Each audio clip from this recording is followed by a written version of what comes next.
దేవుని నామమునకు స్తోత్రములు కలుగునుగాక. ప్రభువునందు ప్రియమైన సహోదరులకు దేవుని నామమున స్తోత్రములు చెల్లించుచున్నాను. జనవరి 25వ తారీఖు అనుదిన ధ్యానార్థమైన మెదడుకు మేత వేకువమన్న ఈ దినము ప్రకృతికి అతీతమైన మెదడు.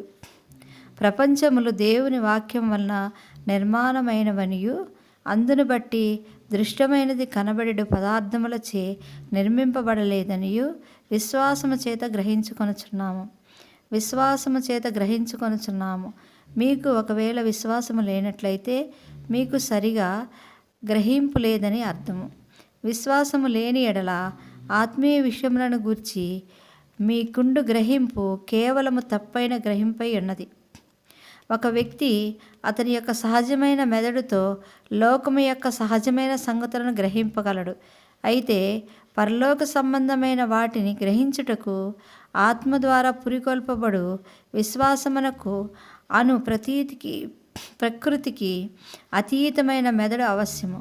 మానవ మెదడు ఒక ఫలానా పరిమితికి చెందినది కాబట్టి మానవ గ్రహింపునకు కూడా పరిమితి కలదు. అయితే విశ్వాసము మన హృదయంలోనికి వచ్చినప్పుడు మన యొక్క తెలివి లేక గ్రహణ శక్తి సముద్రం వలె పరిమితి లేనిదిగా మారుచున్నది.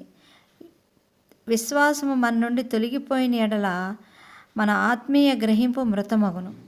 ప్రపంచములను రూపొందించిన దేవుని వాక్యము మనలను కూడా రూపొందించుచున్నది.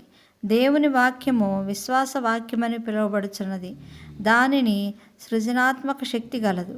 రూపకల్పన అను పదమునకు గ్రీకు భాషలో సంపూర్ణముగా అమర్చబడినట్లు చేయుటని అర్థము. వేరొక మాటలో దేవుని వాక్యమునందల విశ్వాసము ఒక వ్యక్తిని శారీరకముగాను ఆత్మీయముగాను ఉద్రేకపరకముగాను సరిగ్గా అమర్చబడిన వానిగా మార్చును. ఆయన నామమందల విశ్వాసం మూలముగా ఆయన నామమే మీరు చూచి ఎరిగి ఉన్న వీనిని బలపరచెను. ఆయన వలన కలిగిన విశ్వాసమే ఈ పూర్ణ స్వస్థత కలుగజేసెను. ఒక మనుష్యుడు తనకు అవసరమైన ఆరోగ్యము, సౌఖ్యము, ధనము మొదలగు భూ సంబంధమైన అవసరతల కొరకు దేవుని మీద నమ్మిక ఉంచలేకపోతే అతడు తన ఆత్మీయ అవసరతను దేవుడు తీర్చునని ఏ విధంగా విశ్వసింపగలడు? దేవునికి స్తోత్రము కలుగునుగాక.